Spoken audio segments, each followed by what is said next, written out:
Assalamualaikum warahmatullahi wabarakatuh. Perkenalkan, saya Sari Mulyani dengan NIM 0110120365 dari Prodi Komunikasi dan Penyiaran Islam. Di sini saya akan memaparkan mengenai retorika, yang mana terdapat 3 bab yang akan saya bahas pada kesempatan kali ini. Pada bab pertama membahas sekilas tentang retorika. Retorika berasal dari bahasa Inggris yaitu retorik dan bersumber dari bahasa Latin yaitu retorika yang berarti ilmu berbicara. Istilah retorika sendiri diperkenalkan oleh Aristoteles yang mana ia menegaskan bahwa retorika adalah ilmu tersendiri yang sejajar dengan ilmu lain. Yang kedua, pengertian retorika.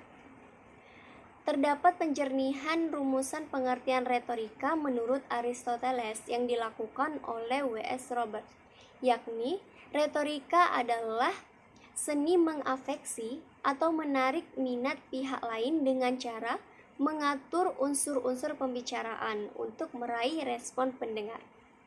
Yang ketiga, unsur pendukung retorika. Yang pertama ada bahasa, yang kedua etika dan nilai moral, yang ketiga penalaran yang benar, dan yang terakhir yang keempat pengetahuan yang memadai. Yang mana keempat unsur ini tidak dapat diabaikan dalam hakikat retorika. Selanjutnya masuk pada bab kedua yang membahas sejarah dan perkembangan retorika. Retorika ini sudah ada sejak manusia lahir, namun sebagai seni mulai abad ke-5 sebelum Masehi. Yang pertama, perkembangan retorika Yunani. Menurut Rahmat, bahwa masa inilah retorika mengalami kejayaan, yang mana kelompok sofis berjasa dalam mengembangkan serta mempopulerkan retorika. Mereka tahu bahwa rasio tidak cukup untuk meyakinkan seseorang, sehingga menggunakan teknik-teknik manipulasi emosi untuk menyentuh hati pendengar. Yang kedua, retorika masa Romawi. Kekaisaran Romawi bukan hanya subur dengan sekolah-sekolah retorika, namun juga kaya akan orator-orator ulungnya. Yang ketiga, retorika abad pertengahan. Pada masa ini, retorika semakin teredukasi. Mengapa? Karena retorika hanya dikaitkan dengan gaya bahasa dan penyajiannya saja, sehingga muncullah aliran baru yang disebut dengan manierisme. Yang keempat, retorika modern. Pada retorika modern ini terdapat 3 aliran. Yang pertama epistemologis, yang kedua belles lettres, dan yang ketiga gerakan elokusionis. Dan yang terakhir masuk pada bab ketiga yang membahas tentang retorika sebagai ilmu. Sebagaimana ilmu lainnya, retorika juga memiliki ontologi, epistemologi, dan aksiologinya sendiri.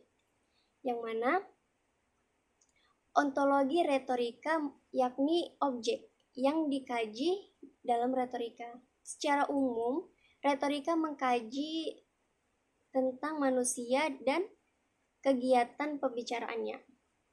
Kemudian epistemologi.